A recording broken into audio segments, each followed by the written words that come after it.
Dar un paseo. Nos gusta a todos dar un paseo. Salimos, empezamos a caminar sin un plan definido. Nos detenemos ante una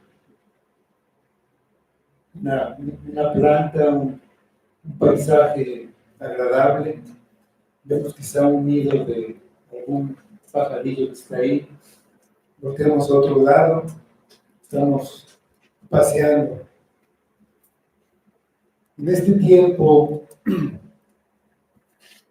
se puede pasear desde la casa de uno, en todo lugar. Se puede ir a todo el mundo prácticamente por medio del internet. Puedo dar un paseo por muchos lugares. Se me dice que se está navegando. Si ves las redes sociales, ves a otras personas, ves lo que hacen, lo que dicen, lo que piensan. Es un paseo. ¿Qué puede pasar? Venga conmigo y vamos a dar un paseo junto a David. Un paseo que va a terminar mal. Un simple paseo que se convirtió en un paseo fatal. Vamos a leer en 2 de Samuel, capítulo 11, versículos 1 a 4.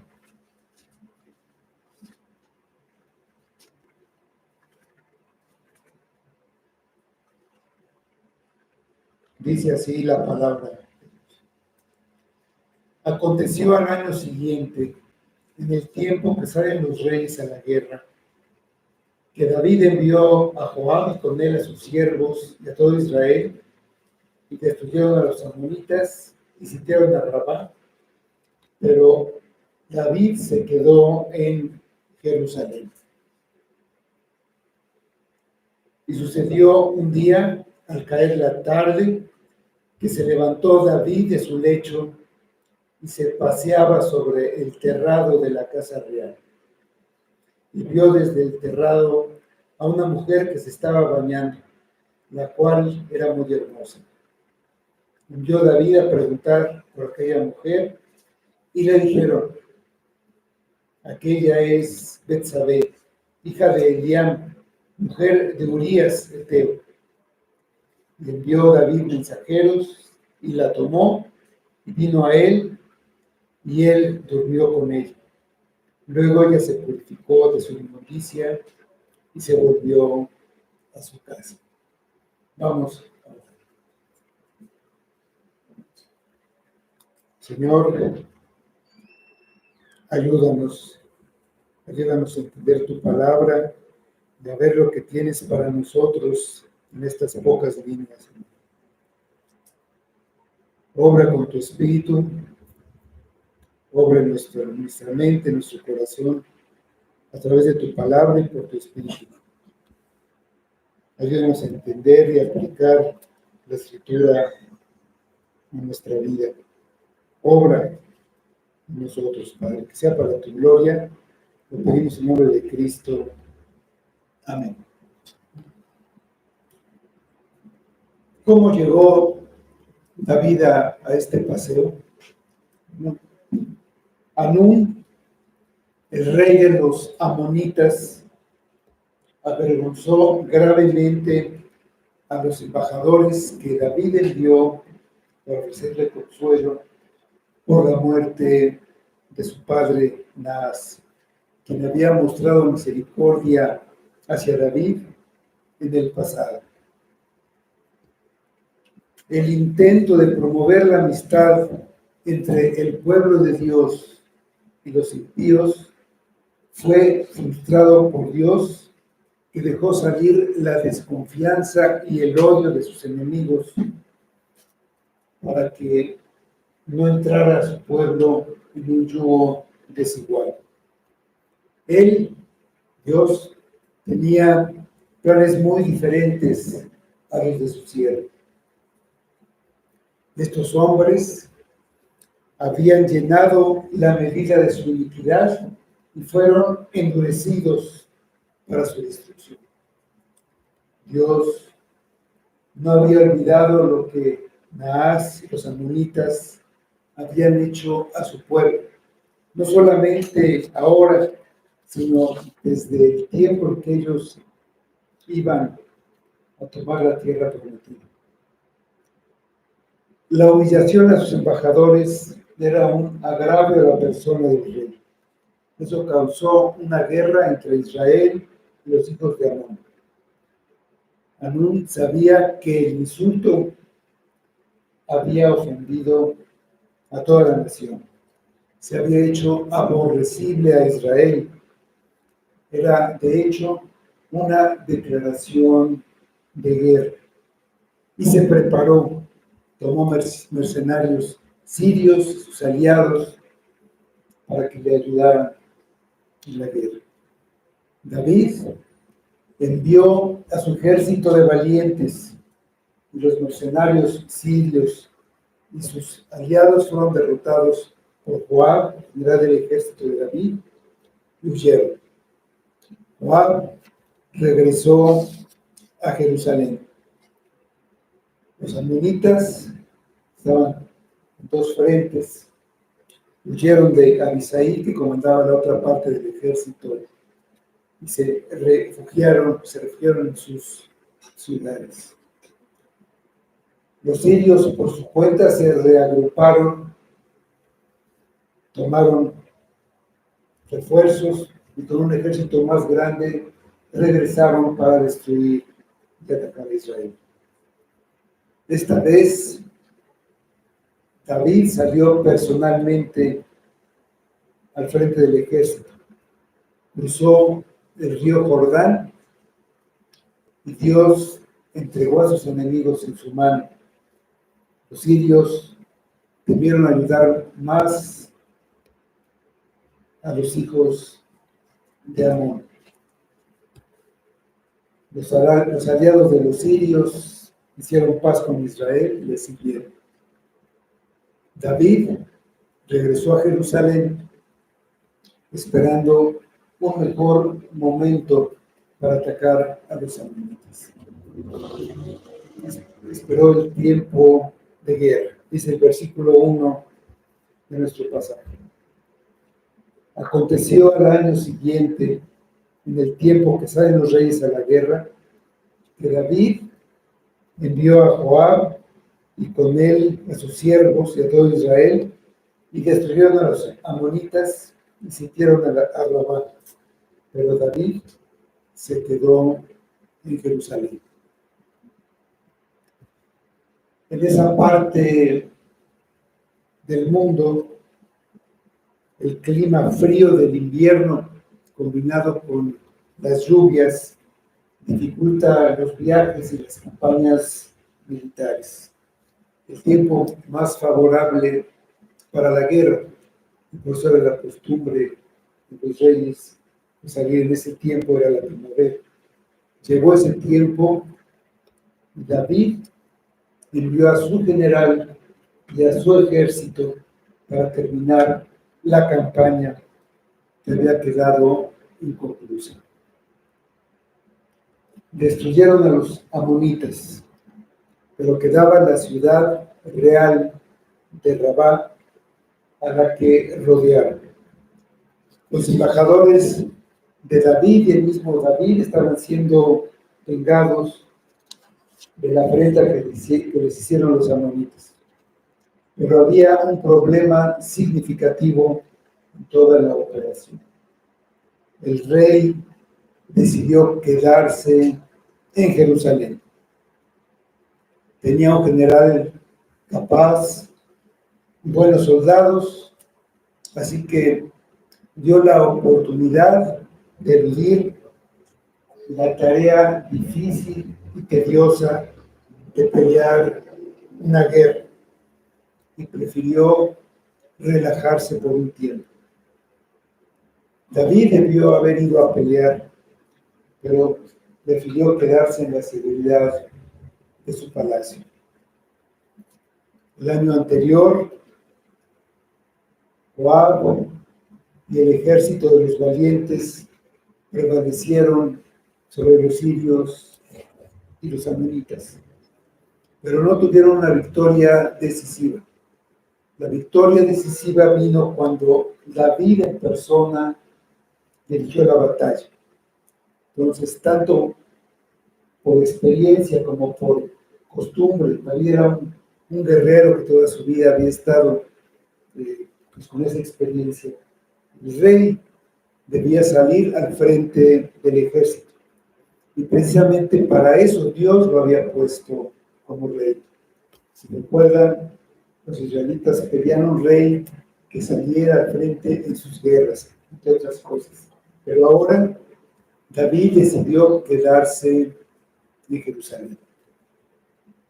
Esa fue una decisión funesta para su vida. Lo que Satanás no había podido conseguir antes, lo consiguió esta vez, que David se quedó solo y desarmado. Bajó la espada, tanto física como espiritualmente. No tenía puesta la armadura, no pudo resistir las acechanzas del diablo. David era un hombre conforme al corazón de Dios. Nosotros, llenos de pecado, somos indignos de desatar la correa de su zapato como para ponernos, sentarnos a juzgar a David. Que nos llenemos de temor y temblor al meditar estos versículos que tenemos delante. Considerándote a ti mismo, no sea que tú también seas tentado. Gálatas 6:1. Lo que el escritor divino registró es como un faro, haciéndonos ver las rocas sobre las cuales la vida de David naufragó, como una señal de peligro para nosotros. No sea que por descuidarnos nos estrellemos en ellas. La caída de David nos recuerda la depravación humana. No se puede negar. En mi carne no mora el bien. La Biblia no esconde el pecado de los hombres elegidos por Dios, ni los justifica, sino que declara la ira de Dios contra el culpable y manifiesta sus juicios. Nos advierte con la cosecha que tuvieron. Si David hubiera puesto su atención en donde debía y hubiera estado donde Dios lo quería, no hubiera puesto su atención en donde Dios no la quería. Mientras Joab estaba asediando la ciudad de Rabá, Satanás estaba asediando a David y pronto caería.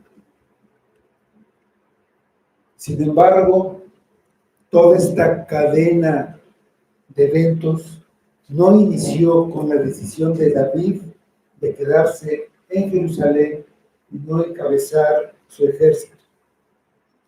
Es la culminación de un problema que surgió de una desobediencia anterior.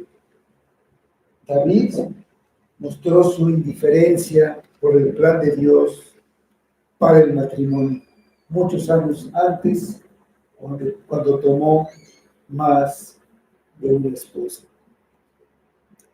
El hábito de David de seguir tomando esposas mostró una falta de control sobre sus sentimientos y deseos y una indulgencia sobre sus pasiones. Esta semilla de corrupción sembrada mucho tiempo antes creció sin control durante el tiempo suficiente y daría un fruto amargo. Quedarse en casa, lejos de la batalla, simplemente brindó la oportunidad para que se manifestara la antigua falta de control amoroso y la tolerancia que tenía a sus apetitos carnales. De la tentación y caída, versículos 2 a 4. Sucedió un día, al caer la tarde, que se levantó David de su lecho y se paseaba sobre el terrado de la casa real. Y vio desde el terrado a una mujer que se estaba bañando, la cual era muy hermosa. Envió David a preguntar por aquella mujer y le dijeron: aquella es Betsabé, hija de Eliam, mujer de Urías Heteo. Envió David mensajeros y la tomó. Y vino a él, y él durmió con ella. Luego ella se purificó de su inmundicia y se volvió a su casa. Estaba atardeciendo, dice que de tarde estaba cayendo, estaba en la tarde. Y dice que David se levantó de su lecho. En lugar de estar en la batalla, estaba descansando placenteramente. Tal vez estaba durmiendo una siesta, pero no estaba haciendo nada útil para su pueblo, tampoco para él. Por lo que pasó después, no es probable que estuviera orando o meditando en la palabra, sino simplemente estaba durmiendo con pereza física, pero sobre todo pereza espiritual. No tenía nada que hacer. A veces nos podemos quejar de que no tenemos tiempo ni para rascarnos la nariz. Y eso a veces es una petición. La ociosidad, bueno, dice un dicho, es madre de todos los vicios. Dice en Proverbios 24, 33, 34. Un poco de sueño, cabeceando otro poco, poniendo mano sobre mano otro poco para dormir. Así vendrá como caminante tu necesidad y tu pobreza como hombre armado. El palacio de David estaba en lo más alto de la ciudad. Desde ahí, pues podía observar casi todo. Se levantó y sin nada mejor que hacer, se paseaba por el terrado. El terrado es un techo plano y a veces lo usaban para descansar, para aliviar el calor cuando había, ese tipo, se le daba ese uso. Desde ahí vio a una mujer que se estaba bañando. Esta mujer estaba en su casa, estaba fuera de la vista de cualquiera, pero no de la vista de David. En lugar de mirar a otro lado, fijó sus ojos en ella. Y la lujuria fue concebida en su corazón. No quiso desviar su mirada. Porque la mujer era muy hermosa. Se dejó llevar por sus deseos carnales. La imagen que veía oscureció su mente. Ya no pudo pensar ni clara ni sabiamente. Los ojos son una puerta hacia el alma. Dice el Evangelio de Lucas, capítulo 11, versículos 34 y 35. La lámpara del cuerpo es el ojo. Cuando tu ojo es bueno, también todo tu cuerpo está lleno de luz. Pero cuando tu ojo es maligno, también tu cuerpo está en tinieblas. Mira pues, no suceda que la luz que en ti hay sea tinieblas. John Bunyan también tiene una alegoría en la que habla de que los sentidos son esa entrada del mundo a tu corazón. De ahí te puede invadir por tus ojos, por tus oídos, entre todo lo que está afuera. Pero los ojos, principalmente los ojos, son esa entrada al alma. El pecado empezó en el interior y se abrió paso hasta el exterior. Cuando nosotros pensamos en pecado, nos concentramos en las manifestaciones externas más evidentes, que es donde se le ve claramente. De ahí podemos ver el pecado, pues generalmente de otros, pero adentro que hay. Antes, el atractivo del pecado cautivó el corazón de David y lo que sigue es una respuesta a lo que ya está en su corazón, en un corazón capturado por Satanás. Debemos evitar esa atracción inicial porque generalmente es demasiado tarde cuando nuestro corazón empieza a responder al pecado. Como Eva, que tomó y comió del fruto prohibido. Ya hemos sucumbido a la tentación. El pecado ha sido concebido cuando comenzamos a codiciar el fruto. Eva ya estaba perdida.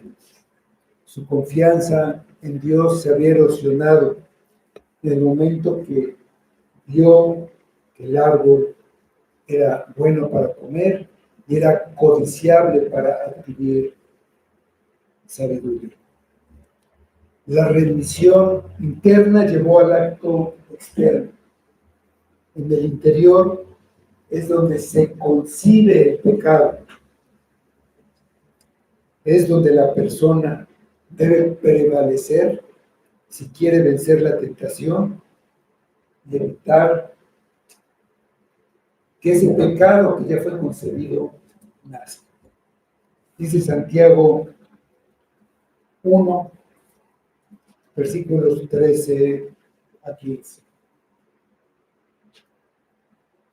Cuando alguno es tentado, no diga que es tentado de parte de Dios, porque Dios no puede ser tentado por el mal ni tienta a nadie, sino que cada uno es tentado cuando de su propia concupiscencia es atraído y seducido. Entonces, la concupiscencia, después que ha concebido, da luz el pecado, y el pecado, siendo consumado, da luz la muerte. El pecado tiene su raíz en nuestros propios deseos y pasiones. La tentación no viene de Dios, sino del diablo y del mundo, que apelan a nuestra carne, a la que atraen esos deseos. Cuando los deseos se consienten, conciben al pecado. En el tiempo, lo que fue concebido en el corazón nace, y el pecado se manifiesta de una forma visible en el exterior. Si no es confesado, si no hay arrepentimiento y si ese pecado no es expiado por la sangre de Cristo, da a luz la muerte eterna.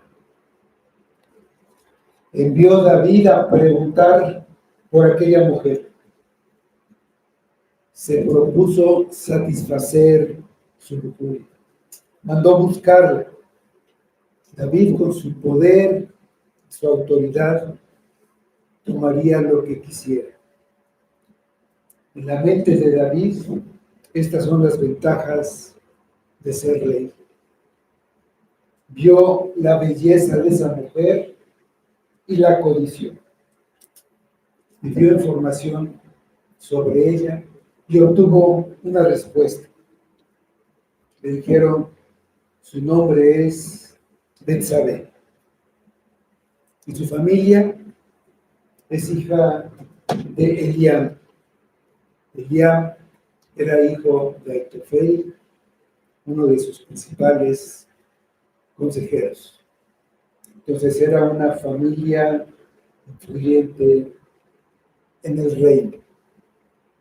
Betsabé era nieta, según esto, de Aitofel.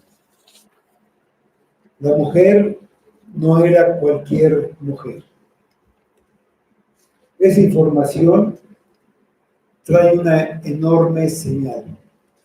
Ahí viene la salida, una vía de escape dada por el Señor como un medio para sacar a David de su pecaminosa fantasía. Es Betsabé, mujer de Urías.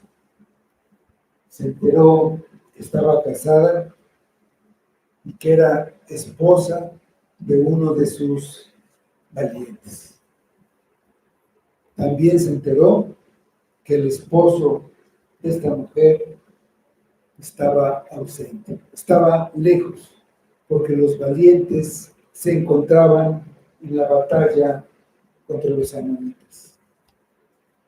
Esta información hizo que la situación fuera más tentadora. Y David comenzó a pensar, podría salirme con la mía. Con frecuencia, el Señor, en su gracia y fidelidad, coloca algunos obstáculos en nuestro camino cuando estamos planeando algo que es detestable a sus ojos. Eso vuelve nuestro pecado mucho peor. Cuando con actitud desafiante nos abrimos paso entre cualquier barrera que la providencia de Dios coloca alrededor de nosotros. Que podamos retroceder con temblor cuando esos obstáculos nos confronten y que no nos apresuremos a ciegas como el buey al matadero. Sí, David, la mujer es hermosa, pero está unida a otro hombre por el pacto matrimonial. No se le puede tocar. La única opción es no. Tú ya tienes varias esposas. Deberías tener contentamiento y no pecar más contra Dios, deseando a la mujer de tu prójimo. Ya eres culpable de permitir que tus ojos se apoderen de ella, de codiciarla en tu corazón. Pero no sigas adelante. No añadas más pecado al que ya has cometido en tu corazón, porque ahora ya sabes que es una sola carne con otro hombre. Además, no solamente está casada con uno de tus mejores soldados, uno de tus valientes que te ha sido fiel desde hace mucho tiempo. Considera la gravedad de tu pecado si das un paso más. Urías, en este preciso momento, lucha para vengar la ofensa que te hicieron a ti y a tu rey. De hecho, está combatiendo donde deberías estar tú en este momento. ¿Añadirías tan grande agravio al daño que ya has causado a tu testimonio? Mandaste a tus siervos a investigar sobre la mujer. Ellos saben tus intenciones y lo sabrán todos tus siervos y a la larga todo el pueblo. De hecho, lo sabe todo el mundo y lo recuerda. Y nosotros lo estamos recordando este día. El pecador está confiado en que su pecado quedará en secreto, pero todo termina por saberse. Pero eso es lo de menos, porque el pecado está delante de los ojos de Dios. David, ya has eludido tu responsabilidad como rey de Israel al quedarte atrás mientras tus hombres van a la guerra. ¿Echarías limón a la herida por dormir con la esposa de uno de tus soldados más fieles y devotos? Dios estaba enviando una señal muy clara y sonora a David, como gritando en voz alta: David, atrás, retírate de un desastre. La mujer está casada con uno de tus soldados, uno de tus valientes que está en la batalla donde tú deberías estar. Esta advertencia es la vía de escape. La información que has recibido debe llevarte al arrepentimiento por lo que ya has hecho. Detente antes de que sufras más grandes y graves consecuencias. Vemos la gracia de Dios que envía su ayuda cuando estamos atrapados al inicio de la tentación. Somos polvo, débiles, y aun cuando hemos empezado a sucumbir a la tentación, hay maneras misericordiosas en las que Dios envía advertencias para rescatarnos. Sin embargo, podemos endurecernos si rechazamos la ayuda, pero si somos honestos con Dios y con nosotros mismos, podemos mirar atrás y ver esas maneras de escape claramente, lo que nos deja doblemente sin excusa cuando pecamos. Aunque Dios no está obligado a hacer nada cuando jugamos con la tentación y el pecado, nos envía señales para que nos retiremos del peligro. Nos da una salida. Dice en 1 Corintios 10:13. No os ha sobrevenido ninguna tentación que no sea humana, pero fiel es Dios, que no os dejará ser tentados más de lo que podáis resistir, sino que dará también, juntamente con la tentación, la salida para que podáis soportar. Y envió David mensajeros y la tomó. Y vino a él y él durmió con ella. Primero vio, después envió a preguntar y ahora mandó por ella. Y durmió con ella. David cometió adulterio en el terrado cuando codició a Betsabé. Ahora sabe que tiene la oportunidad de cometer adulterio en la práctica.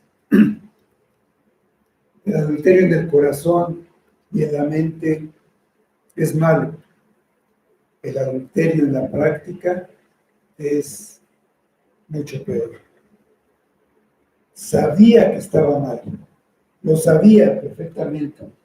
Sin embargo, siguió adelante, lo hizo. No estaba pensando, estaba siguiendo sus impulsos, sus instintos animales que no aprendió a controlar, sus impulsos en vez de razonar. Los agravantes de su pecado fueron muchos. David ya no era un joven apasionado, sino un hombre de unos 50 años. No era un hombre soltero, sino uno que ya tenía varias esposas. Tenía hijos que habían alcanzado la edad adulta. Esto era un ejemplo terrible para ellos, de parte de su padre.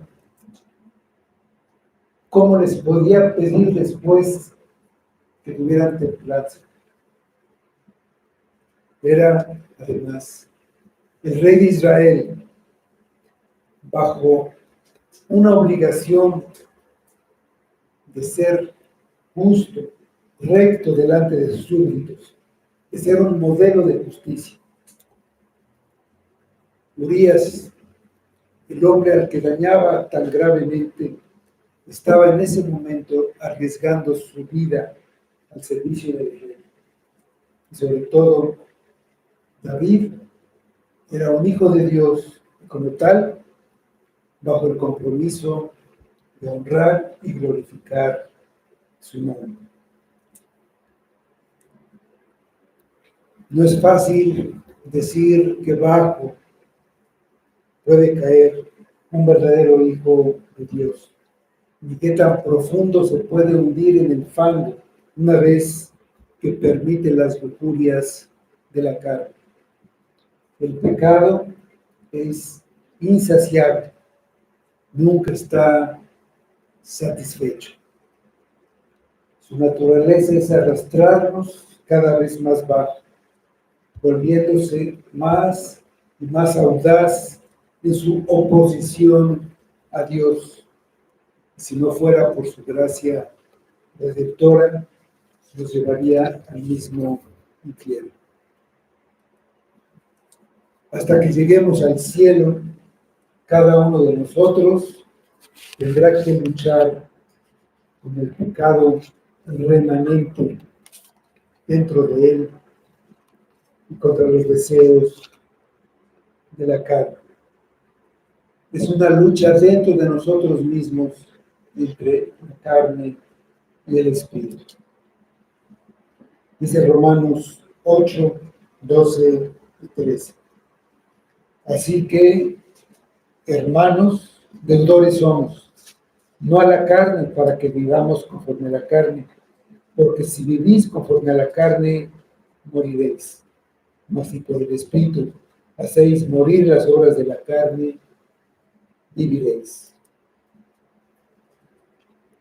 No es una sorpresa que los deseos pecaminosos permanezcan en nuestro corazón.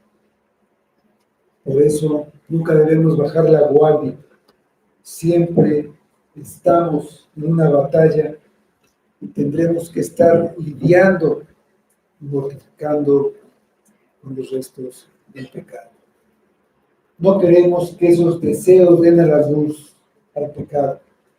Por el contrario, queremos exterminarlos donde comiencen, en el corazón. Dice Gálatas 5, 16 y 17. Digo pues, andad en el Espíritu y no satisfagáis los deseos de la carne, porque el deseo de la carne es contra el espíritu y el espíritu es contra la carne, y estos se oponen entre sí para que no hagáis lo que quisierais. Claramente se desarrolla una batalla interna en cada uno de nosotros. No solamente debemos reconocerlo, sino tomar las armas por el Espíritu para no ser superados por los deseos de la carne y caer. Tenemos que identificar nuestras propias debilidades. Cada uno tiene las suyas. Debemos ser honestos con nosotros mismos y con Dios y confesar nuestras debilidades. Fingiendo que no están ahí, no hará que llegue la ayuda que necesitamos para superarlas. Tenemos que ser sobrios y velar, usar los medios de gracia para ganar la batalla.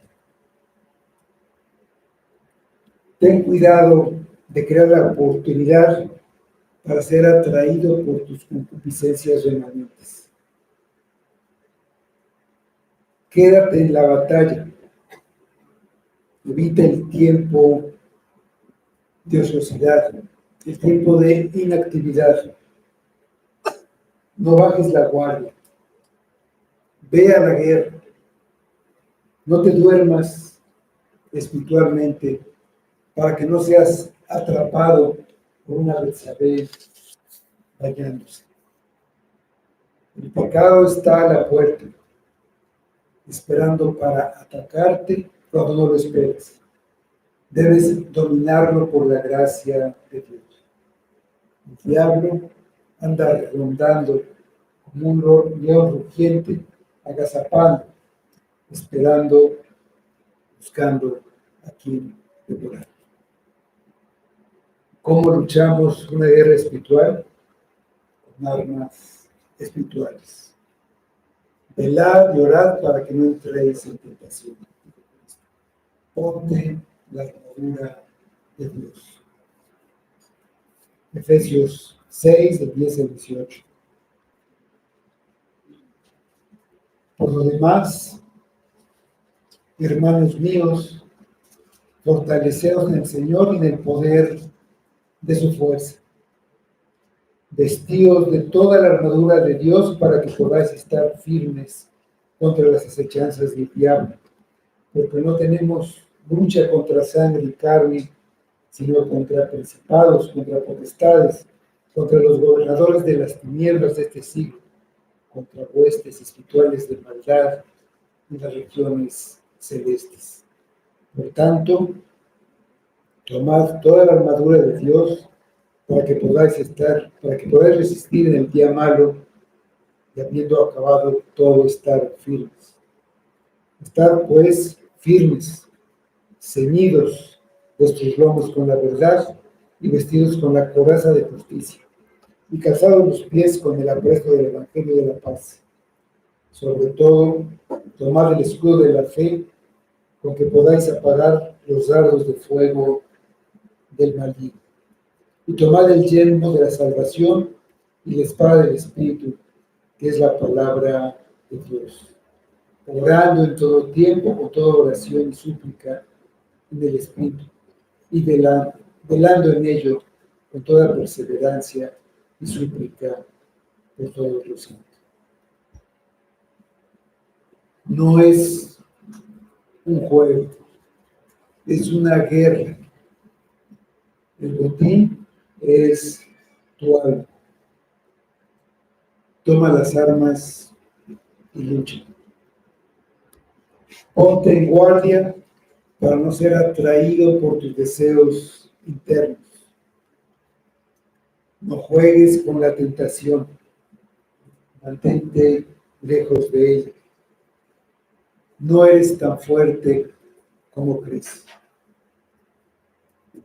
Mira, el hombre conforme al corazón de Dios fue atrapado por una simple mirada. Mantente aquí, entre los valientes, en la guerra, no en tu casa o en tu cama, o dando un paseo. David era un guerrero, había luchado a lo largo de toda su vida, pero no es un pretexto para buscar un descanso prematuro. El reposo está en la gloria y hasta que lleguemos allá vamos a estar en la batalla.